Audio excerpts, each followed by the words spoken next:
on to the next list, which is the top 10 of all time. This is what's going to probably make this episode much longer because I knew we would breeze through the first part, but this is the one. Now I know this list is probably hard for you to make, Wonder Max. Yo, because this shit was tough for me. I did a lot of editing, man. I did a lot of deleting, then adding, then deleting. Yeah, bruh. Like I started out with 30. I even extended it to 40. Oh my god. And then I just worked it down from 40 to 25 to 20 to 15, and I even went back to listen to music. Like I was really trying to make sure I had this top 10 right, and I think I have it right. So this is it. This is the part 2 now. It is the top 10 of all time. Bro, I'm so glad we getting this over with because it was so mind-wrecking. Before we get into the top 10 of all time, let's get into what this consists of. Like, what does it take to make it to top 10 of all time? Everybody know that lyrics definitely plays a part. Yeah, that goes without saying. So it's going to be lyrics, impact, catalog, longevity, and just who pretty much influences me in music that I've been listening to since I was a child all the way until now. You know, people that have stood out to me and people that I will put on to, and people whose music just resonates in my mind and will probably stay in my mind forever. That's what I take into account when making my top 10. So, all right, sir, we can start it with you. Drop your number 10. I know you ready. My number 10 is T.I. T.I., okay. Yeah. Because when he came with the whole trap music sound, I'm serious. What's his first album? Yeah. Yeah, it was definitely something different.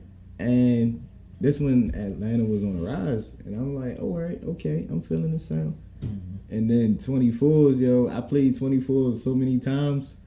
That was his next album, though. It was his next album? Yeah, trap music. Oh. Yeah, that was the very next album. Because I remember the I'm Serious album, he had the song with Beanie Man. That was his lead single. Oh, yeah. And then the next album, he had the song 24, Rubber Band Man. All that was on the next album. Yeah, this was back in the era when, like, New York had its foot on hip-hop's throat. So, like, if you was making any type of noise, you had to be really great. And you had to have a real good sound to get any type of attention. South was starting to make a rise. They were starting to bubble, but New York... But I know Lil Jon and them was out at the time. Yeah, they was making snap music, though. That nobody was making the type of music T.I. was making. Oh, okay.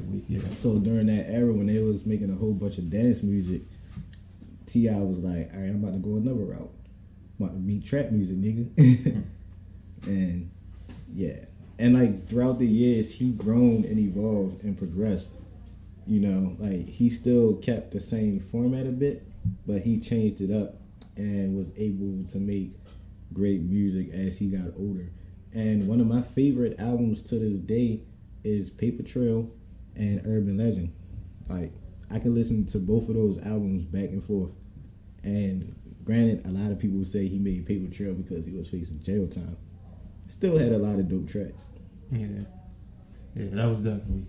I did like Urban Legend. Urban Legend was definitely good. But anyway, number 10 for me is the one and only Brick City's own Redman. Yeah. Redman will forever be my nigga, man. It is not even... Put the comedy shit to the side. We know he's a funny nigga. But all his music was just... He was in an era where this type of clownery and foolery in the music videos and in the lyrics, a lot of other people weren't doing at the time. So that's why he stood out so much to me. It's not... But at the same time, while he was being all comedic, he was lyrical. Like, his stuff was dope. Like, when at that time he was doing... When he was with Eric Sermon and them and K Solo, and they was doing all that shit in the early 90s. And then, of course, everything he's done with Method, man. That's like one of the greatest rap duos ever. Thanks. Like, those two are like... Them motherfuckers can finish each other's sentences, I'm sure. Like, they know way too... They like this, man. They connected. But Redman, like, I can't even name a time where I was bored from a Redman song or album. Like, everything that he dropped. Malpractice would probably be my favorite one from him. That dropped around the time I was in, I think, middle school, going into high school. And I remember I took that to school, bumping that on my CD player Walkman. Yeah, you know, that's what we had in 2001, kid. We had Walkmans, we had CD players. And, Redman, man, like, I can't even name a time where I was bored from a Redman song or album. Like, everything that he dropped. Malpractice would probably be my favorite one from him. That dropped around the time I was in, I think, middle school, going into high school. And I remember I took that to school, bumping that on my CD player Walkman. Yeah, you know, that's what we had in 2001, kid. We had Yeah, and then even before that, you remember I'll Be That. First name must be He Ain't Shit. Every time I'm in the club, Yeah. like that shit is so funny, but it's so catchy and it's dope and he's really spitting. Like Redman will always be one of my favorites, man, because he's entertaining as hell. Definitely one of the most entertaining rappers of all time. He's got to make my list. All right, Joe, you up? Who you got at number 9? Mr. Harlem himself. It's a lot of Mr. Holmes. It's Dipset. I mean, I'm just saying, yo. I'm sure Mace will call himself that too. Yo, Cam is one of the most influential rappers of all time, yo. Like when the Dipset wave hit, the Dipset wave hit harder than almost any other wave in hip hop has ever hit, yo. Like Cam had gangster niggas wearing pink. He had niggas saying it's Dipset. Jewels had niggas rocking bandanas to the tip. Dipset was them niggas, yo. And Cam could rap. Like, one of my favorite things about Cam is he could have been bigger than what he was, but he decided not to because he wanted to make money. Like, Cam was a real nigga always. Mm-hmm. Like, Cam always said what he wanted to do. I mean, say he did what he wanted to do. Like, Cam was just that nigga, yo. I think Cameron's just one of them rappers that he probably got away with saying some shit that would probably sound trash coming from another rapper. Yeah. Like that blam blam blam blam blam, like stuff like that. And you hear that come from another rapper, you're like, man, this trash off. But Cameron had a swag about himself and just the demeanor that you would live to, you wouldn't even think it's trash. You think it's dope. Like, right. That's how it was just himself. It was just the way he carried himself, yo. And like a lot of Harlem niggas coming up kind of modeled themselves after Dipset a bit, and I don't get bored with Cam music, yo, because people people never heard his early stuff. Cam was dope as fuck on the mic. Like, he was able to hang in there with Big Pun sometimes. Yeah. So Cam is definitely number 9, yo. Yeah. All right.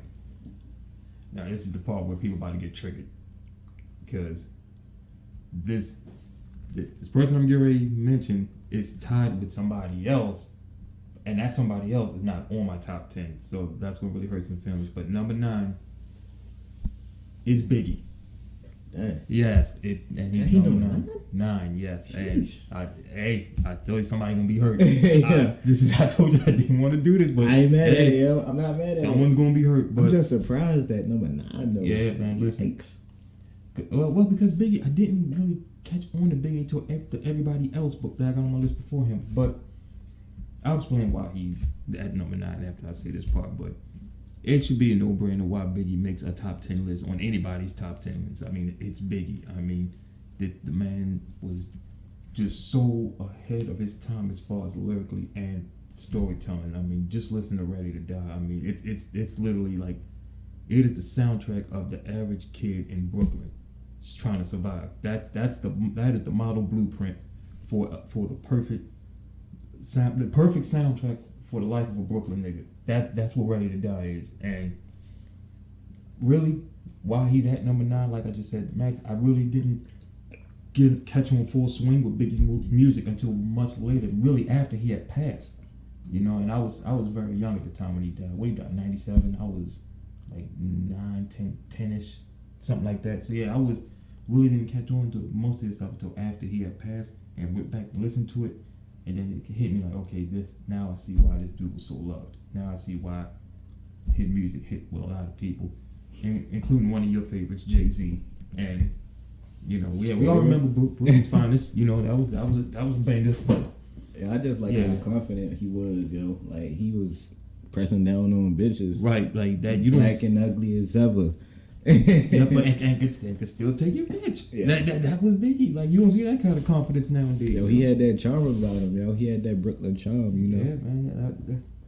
Yeah, man. Biggie is definitely one of a kind, man. There ain't gonna be another like him again, man. These rappers now can emulate him, imitate his lyrics, his flow, whatever. Copy meaning nobody's ever gonna be Biggie. Nobody's gonna do what he did, and that's over with. So most definitely Biggie. All right, you up, sir? What you got? Number 8 for me is Lil Wayne. Okay. Lil Wayne. I was a fan of Lil Wayne back when back before all these so-called mumble rappers. I feel like Lil Wayne is the father of mumble rappers. To an extent, but I see what you're saying. The block was hot, yo. That was that 98, 99? Yeah. And niggas was in middle school then. Yeah, yo, when Lil Wayne was actually putting effort in his music, when he was putting in that time, that grind, and that effort, like, Wayne was really a great artist. Nobody could tell Wayne nothing. He made a lot of hot summers for us. Yep. What was it, 2007? It was like over 1,000 features. Oh yeah, that was around that time. Yeah. Wayne had a crazy work ethic. I love Dedication 2. Dedication 2 is one of my favorite mixtapes of all time. I love the Drought 2. Yo, I love No Ceilings. I love the Carter 2, the Carter 3. The Carter 4 is cool, and the Carter 5 is alright. But overall, Wayne has a great catalog of music. And to be able to still be so relevant in the 2000s all these years, that's a pretty impressive feat. Like, I feel like Lil Wayne has had two careers because there's the pre-Carter years and then post-Carter. Like, because I feel like a lot of these newer fans of him don't even remember 98 to 2004. Like, those years people tend to forget because he didn't really come into his own as an MC until he started dropping the Carter albums and stuff like that. Yeah. Man, that hustling music is my shit, yo. Like, it has a real dope summertime vibe to it. It's one of those songs that you put on and you could just cruise for it.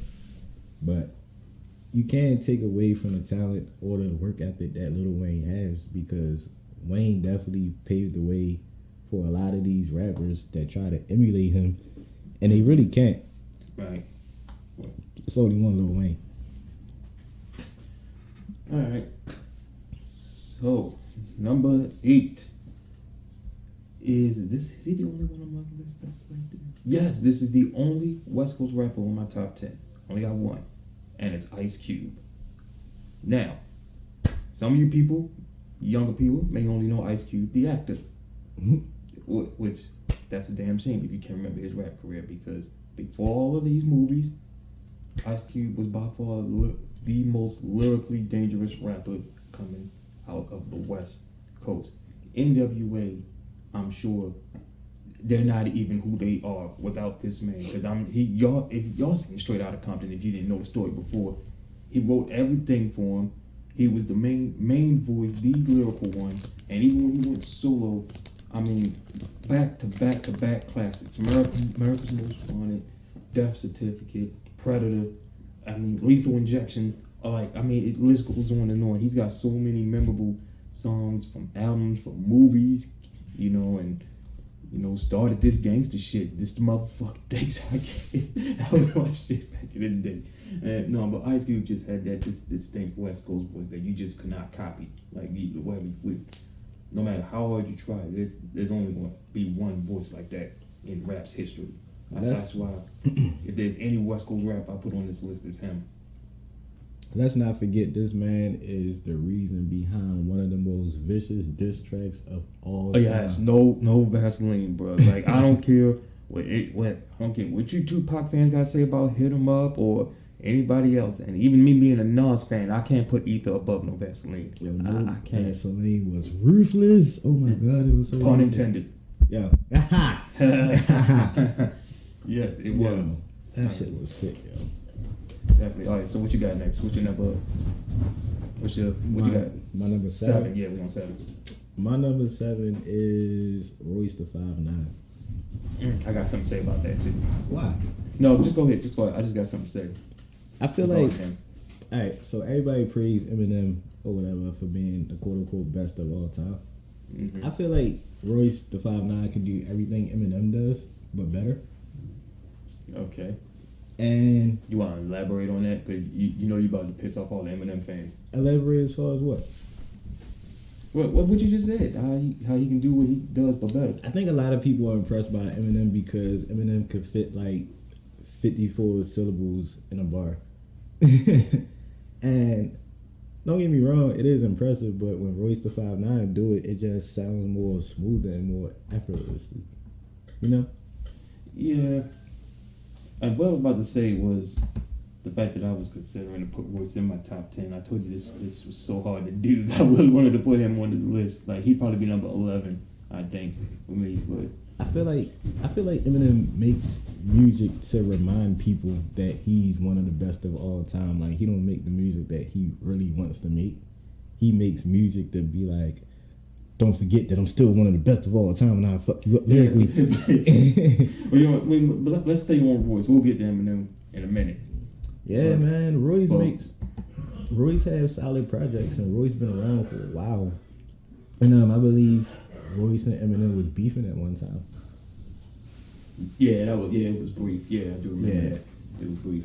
But it's crazy how Royce just is still keeping up with the times, and he's still being able to like drop projects like his projects that he's done with DJ Premier, the Prime albums. Mm-hmm. Those albums have been just perfect. Like, I know it's just always funny to me how people always say, "Oh, you know, there's people be scared to go at Eminem," but when Royce and M was beefing for that, you know, brief moment, Eminem ain't say shit to Royce because he already knew what was up. He knew what time it was. And I feel like if it got to that point, I feel like Royce could body Eminem.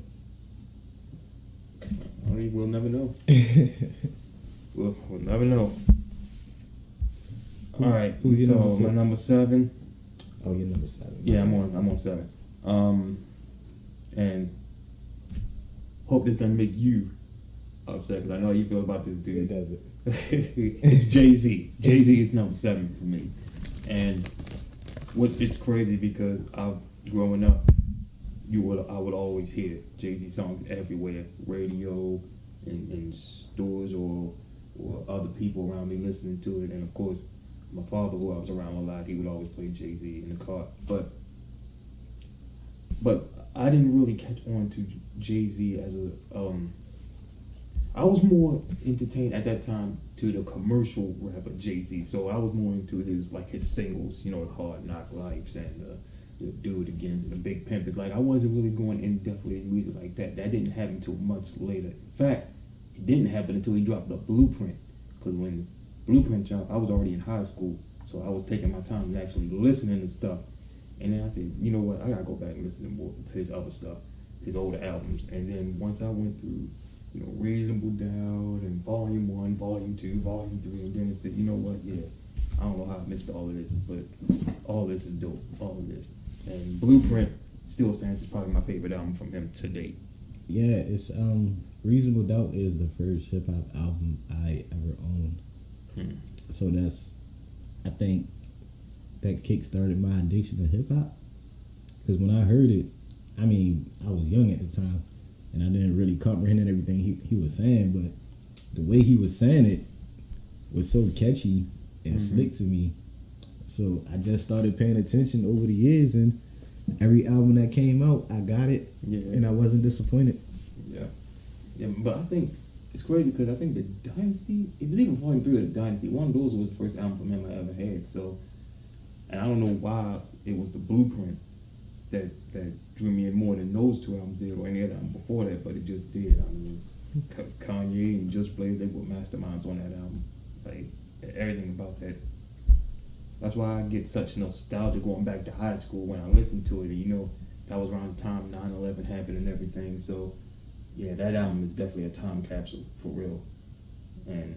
But like as far as Jay-Z, like now, I mean, you say what you want about him now, big family man, businessman. I mean, I like to reflect more of the older Jay-Z. I mean, not that he's dropping bad music now, but that Jay-Z then is the one that made me become a fan. Like this new Jay-Z is more sort of a mentor and a teacher than a rapper, if you ask me. Yeah, I'll elaborate that a little I'll elaborate more on that a little later. Okay, well, you up. My number 6 is MATHOD, man. Yo. Meth is like one of the most swagged out rappers in hip hop, yo. a lot of his joints, a lot of his solo joints are really great. I just remember listening to the Wu-Tang collectively, and like you said earlier, his voice just stands out. Yeah. So when his part came on, I was like, oh, who this? Yeah. So when I found out, like, who, well, of course we knew who he was because he spelled his name out all the time. But when I found out who it was, I just started listening to more and more of his music, and like the more I listened, the more he quickly became my favorite Wu member.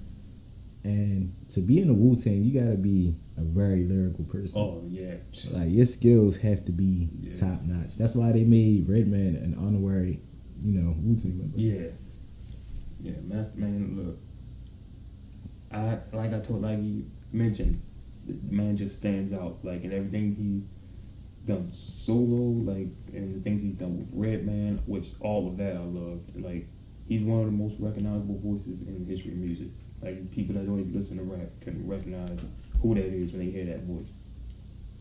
So I guess it's on me now. And speaking of which, that brings me to my number 6. Somebody that knows Method Man very well, Ghostface Killer. And you want to talk about voices? Mr. Tony Stark. Yes. That's another thing I love about Wu-Tang. All their comic book references. They made a lot of comic book references, but Ghostface Killer. You want to talk about voices that stand out? Like you could literally pinpoint his voice on any song, any track. You don't have to look at any other track listings or credits. You know who that is when you hear it. He's my favorite storytelling rapper ever. Like there's nobody can, as lyrical as he is, and as dope as he is, and as dope as his voice is. Like everything about him is just perfect for that style of rapping, of telling stories and just telling like just old street. He reminds me of. Reminds you of that old head that always talked about how shit was back in the day, and you know how he used to do this and do that, but he'd be rapping it and it'd be so dope. I'd be loving it, man. Like that OG that ain't banging no more. Yeah. So many glory days stories and shit. Yeah, that's what he reminded me of. But everything he just said be so slick and so smooth. Like on what was that album? Like on Supreme Clientele, which is probably his best album. Like that album perfectly just describes everything that I'm saying right now. And then the album that he dropped not too long ago, that was called 12 Reasons to Die. That was a themed album where he was telling like a cinematic story from start to finish, and each song was like a different scene or something like that, like a mafia movie or something. It's hard to explain, but it's the type of stuff that only Ghostface could pull off. Cause that it's kind of crazy because his voice actually fits well for his R&B joints that he has too. Yep, that's true. That's true. Like that one joint with Neo. Yeah, it's just I don't know.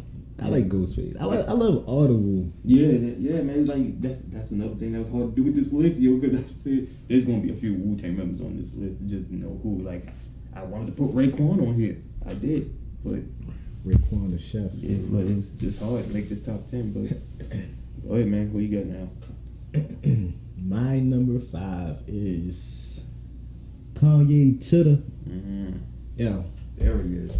Listen, this man is one of the most impactful artists of all time. I'm not just quoting his interview, like I mean it. You won't say it; he'll tell you. The day he had that showdown with 50 Cent, when it was Graduation versus Curtis, and 50 Cent said, "If Kanye West outsold me, I will retire from hip hop." We all knew he was bluffing, but this man outsold 50. It was like a landslide. From that day forward, it changed. It sent like shockwaves through hip hop, changing hip hop forever. So I feel like if it wasn't for Kanye, we wouldn't have as many conscious rappers as we have now. And he has great lyrical abilities. Graduation, My Beautiful Dark Twisted Fantasy, College Dropout, Late Registration, all of them are great albums that have aged greatly. I still listen to all those albums to this day. Matter of fact, before I came to Micah House, I was listening to Late Registration, and he's like cool because he produces a lot of his own stuff, and not to mention that he produced a lot of the great classics that we love outside of his own catalog. So, like that's one thing I will give him credit for. Like he changed hip hop more so than just the music, like just the style. Like nobody was wearing polo shirts and blazers and carrying backpacks before he came on the scene. Like he changed everybody's style. It's because of him we have backpack rap. Yeah, like he changed more than just music, and that's when you become a legend, when you can trend set and change beyond just the music. That's when you become something. That's why it's so hard for me to hate Kanye now, because he gave so much to hip hop, and he means a lot to hip hop. A lot of people owe their careers to Kanye. Yeah. Oh yeah, you ain't lying. A lot of people.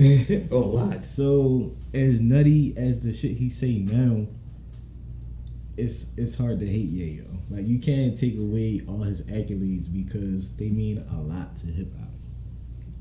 Yep, I agree. All right. Now, number 5. Now, you just got finished talking about him, but excuse me, you mostly pointed out the negatives. So I'm gonna talk about the positives of one Mr. Marshall Mathers, Mr. Eminem, and number 5. Okay. Now, the Eminem we have today, you can say yes. All this rapidy rap stuff over these fast beats and this rap shit, yes, this gets tiring. But we're at a point right now with Eminem where, you know, it's just all fun to him now. So now everything he's doing, he's either doing it for fun or because somebody done said something bad about him, and now you feel like he has to lash back out at them like he did on that Kamikaze album. That's another topic. But it doesn't really bother me as much as it does everybody else. I can see why people don't like it, but it really doesn't bother me because the Eminem I'm looking at is the one that I grew up on from the late 90s up to about late 2000s period, because I grew up on Marshall Mathers LP. I grew up AKA Slim Shady. I grew up on Eminem Show. Like that stretch from 99 to about 02 or 03, I think you could argue that Jay-Z aside and whoever else was big at that time, Eminem was one of the best in the world. It's not even just rapping, but just what he was accomplishing, because he was still going platinum, selling so many records, winning Grammys, all while talking about killing and raping people. And I mean, this is content nobody wanted to touch in hip hop. And this white boy from a trailer park is now making millions talking about this. I mean, but that's why he got away with making it. I mean, but no, he did get like a lot of protesters, and I will never forget that on MTV when Marshall Mathers LP dropped and all them picket sign holders was outside the Interscope office talking about, hey, get rid of the album, he's trash, he blah blah blah blah and all that shit. Like, he probably is the most controversial entity in rap's history because of this, and throughout it all, he never cared.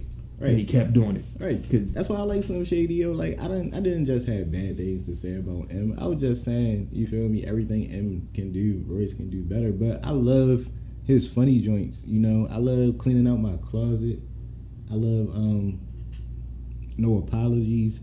It's a lot of M joints that I love. Yeah, like I said, a lot of my favorites are his old stuff too, all his old work. Like Eminem Show is definitely. Yeah, see, I'm sitting here now. I just keep getting nostalgia back to school days, because every time those big albums drop, every time those albums drop when you was in high school, that was the talk of school. And when his dropped, that's all everybody was listening to. But I felt like Marshall Mathers LP, I don't know if I should have been listening to that album at the age that I was at. I think I was like 12 or 13. Like, it was just, that album was just way. A lot of the shit that we was listening to. That's the kind of album that would not survive today. In today's PC era, where everybody being offended by everything, he wouldn't have lasted. And with that album drop today, that's why it may be a good thing that he's sticking to this other style of rap he's doing now and not doing this shit anymore. Because, or he's not on the drugs anymore. That may be what it really is. But 10 years old, I believe. Yeah, but yeah, he's definitely up there just being being able to fight against the machine, not letting people tell him that he can't make this or make that, and doing it anyway, and being successful while doing it. Hats off to you, Marshall. All right, so we had number 4. 4, yep. All right, We getting there. We getting there. my number 4 is FABOLOUS. I'm at Fab. Fab, yo. I like Fab. This is high praise. Fab, number 4. Let's hear this. I love Fab because he has all the tools it takes to put together a dope project. And he have a lot of influence on today's time because when he drops certain projects, you can see a lot of quotes in people's Instagram bios. Like when he dropped the Soul Tape 2 with Them Slick on it. Yeah. Every female that mother had Them Slick in their bio. Like Fab has quotables for days, yo. Yeah. Like he has all that you looking for in a project. Like everybody can sit and listen to a Fab project and get something out of it. You can get a story out of it. You can get an R&B song out of it. You can get a life lesson out of it. You can get a party joint out of it. Like anything you need, Fab can do for you. And I ain't gonna lie, I used a few Fab joints to pick up some females. It worked. So yeah, I'm sure it works. I can't be mad at that. Like Fab is one slick dude, and it's kind of hard not to be influenced by Fab because Fab has such a dope mind, and I love how he incorporates a lot of pop culture and things that was important to me in the 90s and like his later projects. And lyrically, he can hang in there with the best of them. Like that one joint with Royce the 5'9", Lloyd Banks, and Joe Budden. Oh my gosh, yo. Yeah, that shit was dope, man. I mean, it's like a Fab got that LL Cool J thing. Like he's growing with rap. Like he could still drop an album today, and it would sound like he can make the kind of music that's being made today, and it would still sound dope. Like he matched so well in every era of rap from when he first came out to now, and it's like he's not aging, and that's what's most impressive. It's the fountain of youth, baby. Yeah, that's what I like the most about him. All right, okay, we on 4.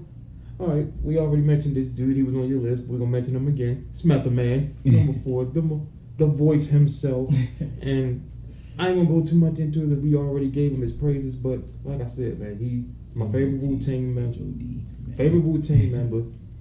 He stands out. You know, one of my favorite debut albums of all time, To Cal. Y'all know Bring the Pain with that beat. I used to hum that shit a lot. When I used to love that song to death. Yo, and I love that joint with him and Murray though. Oh yeah, All I Need to Get Pie. Shout out to them, they just performed that at the BET Awards last week. Yeah, they did the Murray tribute. So yeah, but Math, listen, as far as like voices of rap, it stands out. Like anybody can pick up Math Man and just know who he is without having to read anything.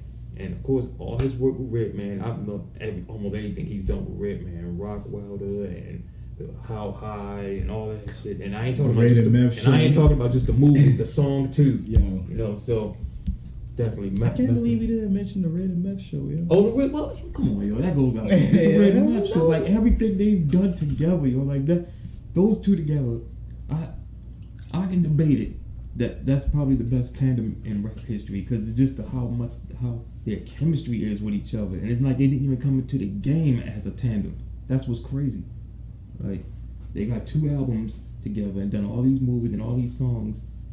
It's just I don't know what else to say. Like Meth is just that nigga to me, man. He is the standout for me in the Wu-Tang Clan, and that's why I got him as high as I have him on my list, number 4. Oh man. We getting closer and closer. Getting close. Well, your number 3. My number 3 is the Queensbridge representative himself, the Chip Tooth Kid, Nasty Nas. Nas is at my number 3. I'm gonna keep quiet on this one Go ahead. Yeah, I know. Nas is at my number 3 because that man don't age. Like hip hop or like appearance wise, it seems like that man does not age. And I didn't really become a fan of Nas until like his 3rd project, but Nas definitely cares about his people, and you can hear it in his rhymes. And it sounds like Nas told his producers, "All right, give me the worst beats you got, and I'm gonna kill it." And I like that, yo. I like the fact that he's able to make good projects over not so great beats. Because any rapper could kill a dope beat effortlessly, right? For Nas to do what he does takes a lot of skill and prowess. So I have to give him his props on that. And I love One Mic. Yeah. One Mic is one of the most iconic songs of all time. And I love I Know I Can Be What I Want to Be. Like, we was listening to that song when we was testing in school, and that song helped more than I knew. You feel me? Because you don't got a lot of rappers doing, joints for the kids, and that's essential. That died. Yeah. So that's why Nas is at my number 3. My number 3 is DMX. X gonna give it to you. Give it to you. I will never forget when I first played. The first song I heard from him obviously is Rough Riders Anthem because the radio played it non-fucking stop. It was like every other song. And when I first played It's Dark and Hell is Hot, that fucking intro, bruh, we can argue it now. That's the greatest rap intro of all time. Then I think, wasn't that the song Mike Tyson used as an entrance theme? I think, I mean, perfect. Yeah. It was perfect. Like, if that intro don't put you in the mood, once I heard it, I knew that I was not prepared for what I was about to get into with this album. DMX is the darkest, most grittiest, most hardcore rapper maybe ever, and his voice is just indescribable. You can't even describe this man's voice. You can't sit still listening to DMX. You can't. Like, I'm having a hard time sitting still, and this music not even on, yo. Like, and then he was the leader of one of the most illest groups of all time, yo, bruh. Yeah, like, bruh. Like, my man had Eve. Like no said, nigga, Eve.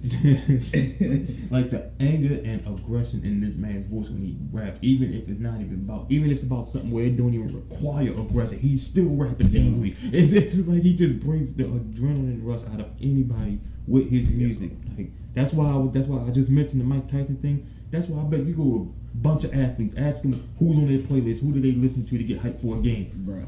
I bet you a good 9 out of 10 would say DMX. Yo, his voice was even deep and rough when he was doing the Aaliyah tribute, God Rest Her Soul. Yeah. Like, when he was doing the intro to that, it was just, he was like, Aldirus. I was like, yo, like, he can't turn it off. No, you can't. He only knows one voice. He only knows one. Like that, he is definitely a rapper that you can't even find nobody else to compare him to. Nobody has that sound or angle or aggression in their raps. Especially not today. Ain't nobody that angry nowadays. Everybody on drugs and all somber. So ain't nobody doing what he's doing now. But I mean, and he doesn't even have that many albums. That's the thing. But they all impacted hard. Every one of them. Flash of My Flash, and then there was X, Great Depression, Grand Champ. Like each one of them, and I think they all dropped at perfect times. Like he dropped 2 of them in 1 year. Yeah. Like nobody was. That wasn't a thing, and he made that a thing. Did he go diamond for that? Mm-hmm. Yeah. Yep. First 2 albums diamond. It's not a lot of rappers that can say they went diamond. So twice in a year at that. The ones that did, kudos to you. X is legendary, man. I can go on all day about him. But go ahead, bro. Your number 2. My number 2 is somebody that you already mentioned, is Biggie.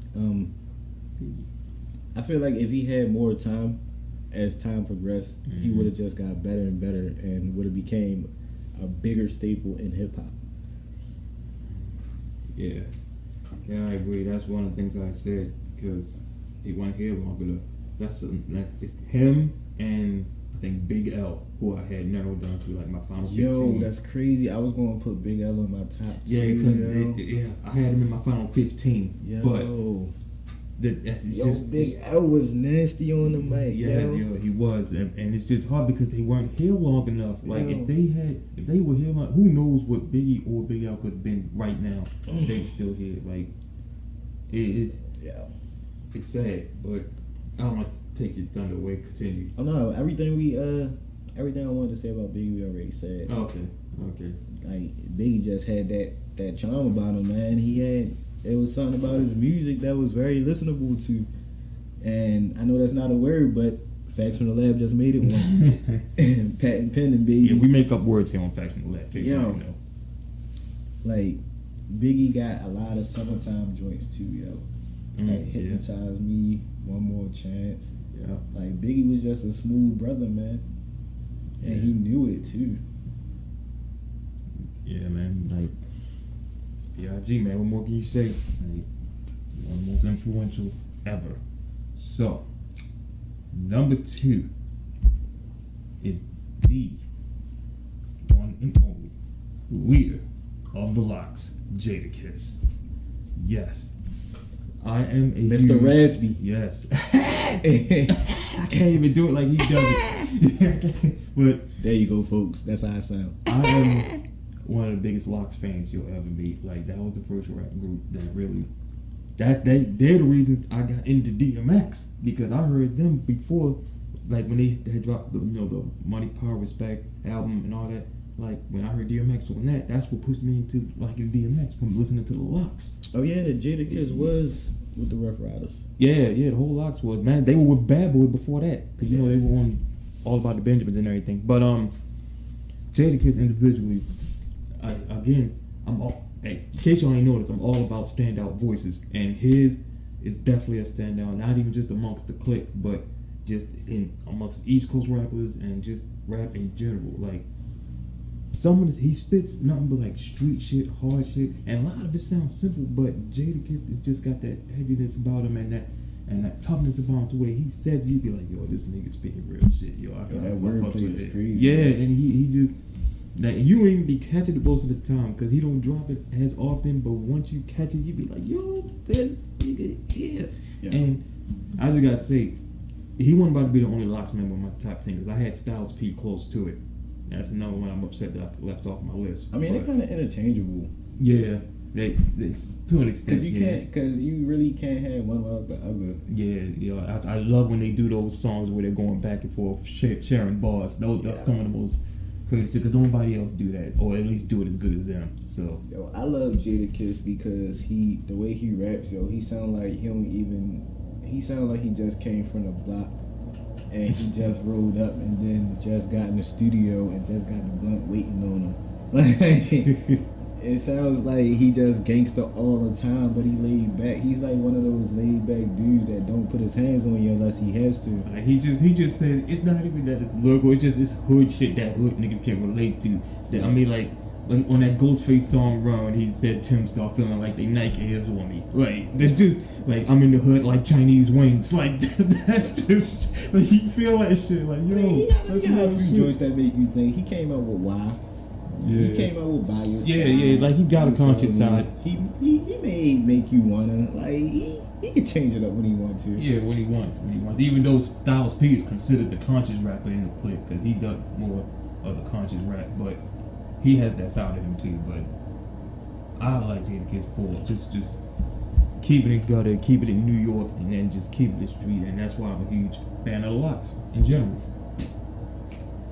Alright, so I think we have now made it to the number one. And yo, my number we one. Hope that if y'all haven't already been triggered, then don't get triggered when you hear our number ones. Yeah. We're here now. Let's get through it. My number one of all time. Drum roll. The person that made me fall in love with rap. One of the most influential people of all time. None other than Marcy Project's own Mr. H to the Izzo. Mm-hmm. Yo, Jay has been in my life literally all my life, yo. Like every memory I had transitioning into the next stage, Jay's music has been there. Like Jay has been relevant since the 80s when he was rapping with Jazz O. Like Jay is stamped and solidified in hip hop. Like it's this man's resume is so extensive. Like I don't need another episode to talk about it. Like you can't say he's not influential because what was that liquor? I mean, what was that champagne that was racist?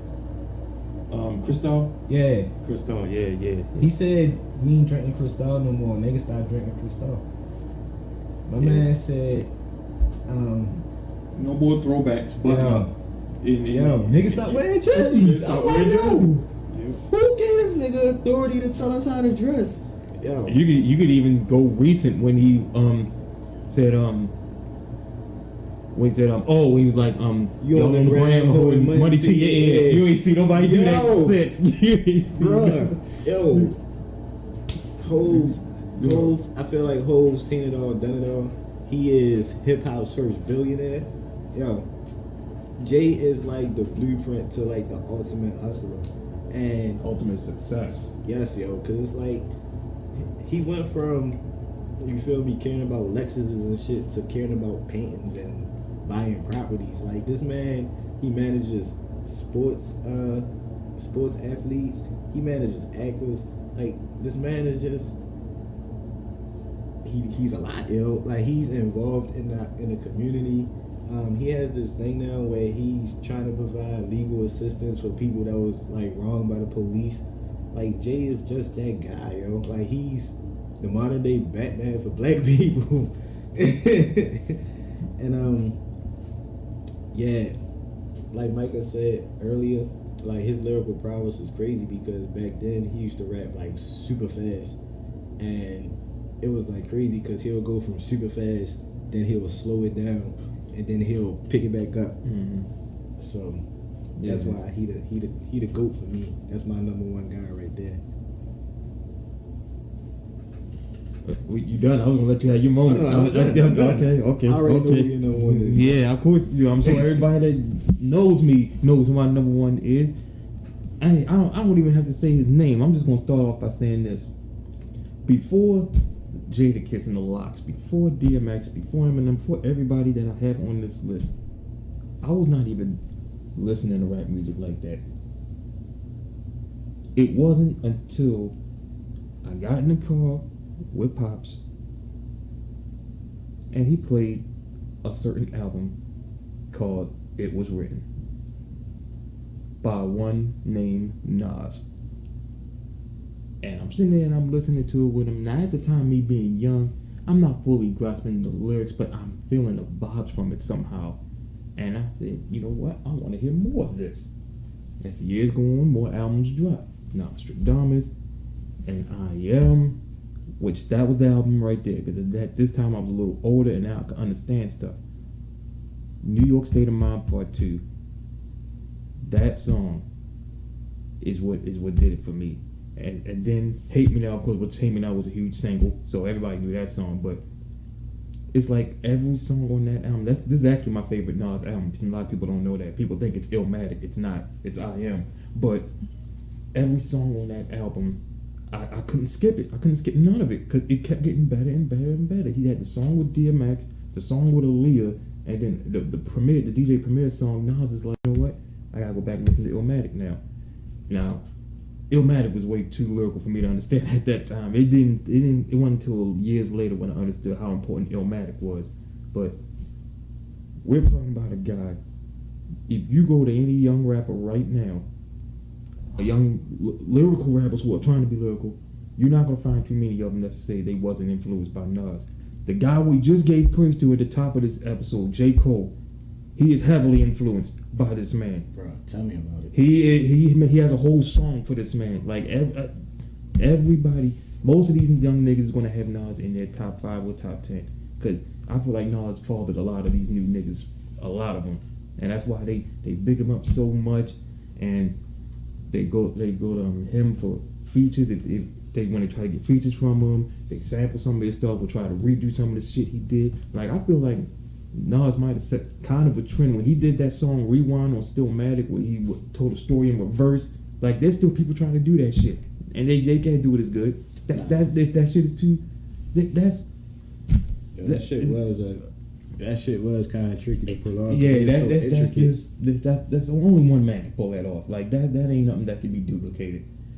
You know, I mean, just this man. Like, we're talking about a man that I feel like he's more than just a rapper. I feel like he is a big time influence, more so on the streets and more so for the black community. I feel like he is somewhat of an activist because he is out there speaking. He is out there connecting with people. Like, you follow him on Instagram, he's always posting stuff about this, about what he's doing out there. I mean, and his music is just, it's just like Illmatic. I don't know if anybody knew this, but Illmatic is actually was put into the Harvard's library.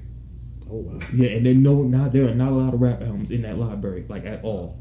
But his is in there. Illmatic. That tells you everything that you need to know about Nas. And I know y'all don't like his beats.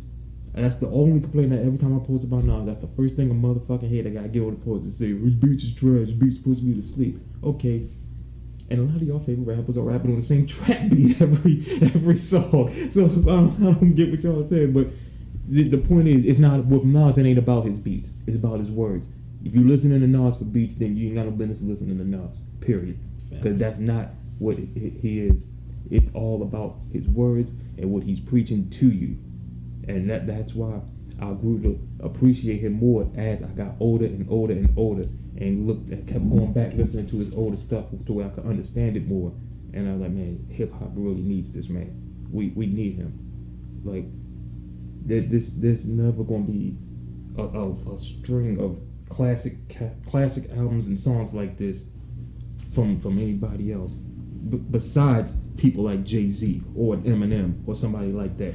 It's not gonna happen like this again. And that's why Nas is such an influential person to me, not just to rap but to music, in my opinion. Like, Illmatic needs to be in a library with all genres of classic albums. It's not just a rap classic. That's a classic in music. You feel me? So I will always have Nas number one. Nas is the reason I'm a fan of hip hop today. I don't know what I'd be listening to right now if it wasn't for Nas breaking me in as a child into the rap music scene. So that was a very beautiful, well thought sentiment, my brother. Thank you. I've been working on it. I've been working on it. I don't even have nothing written down. That was all off my head. Wow. Yeah, I mean that man means a lot to me, man. I mean, like I said, I don't know what I would be listening to right now. I listen to his shit every morning at work. It gets me going. I got a whole playlist on Spotify that's nothing but Nas, and that's what gets me through my work days. But I mean, that's it. Like I said, I don't want to make this episode any longer, just me talking about Nas. But yeah, there you go. That's why he's my number one. And ladies and gentlemen, that is our top 5 and our top 10. Yep, top 5/top 10 post 2010, and our top 10 of all time. Now, like Max said at the top of this, although most of y'all are probably going to be salty, of course, y'all are probably going to be triggered, butthurt, whatever. Leave some feedback. Maybe drop y'all little lists or whatever, who y'all think is the best since 2010 or the best of all time, and just give us some feedback on our first ever music episode. Yeah. This episode was great. I had a lot of fun with this episode. Mm-hmm. So, and be on the lookout because I think we haven't really planned it just yet, but for the next music episode, we're gonna do something special. It's so. Oh! Don't tell them what it is. Oh, we're not gonna give it away. Nah. We gonna give it. Okay. Nah. Okay. No spoilers then. Never mind. Y'all no spoilers. But y'all just gonna have to catch it when you see it. Yeah, y'all gonna like it though. Yeah, we got something good planned. Definitely. So, with that being said, this is another one for the books. Stay tuned for episode 10. We got something special.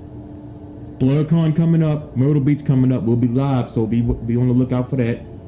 We got the shirts coming. We got the hats coming. We got a lot of shit we're working on. So be looking out for it. If you following us on Instagram and on the Facebook page, you'll get all the updates on that shit.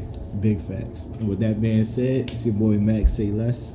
And yours truly, Mike Navarro. And this is Facts from the Lab. We gone. Peace.